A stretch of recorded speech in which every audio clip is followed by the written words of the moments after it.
ngay da maro ko tanga masaber tanan ko dewa lan hi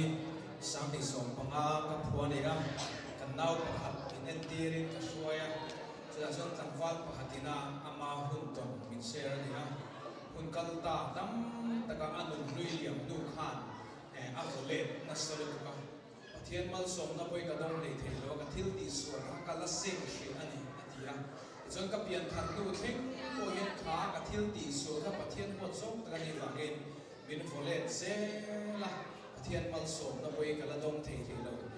subi suwa som na pathian mal som na ka dong fe atia kan thil ti suar ra hi kan sing ani ni ma sala pathian ero chuan min ngai dam thon min ngai dam rual rual kan thil ti suar ra ero chu sing turin min ti ani ti an shet chian apoi mo ani le chu mi ta chu sang ni som panga ka siam ani a pastor khan ne la siam lo mai thei te kha tia la hi pathian sara siam ve duala kalba ka telatin youtube na po ka dang dual buka group ang so te kon sa ka duala pathian ko na ani ti kha sai du ani chu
God.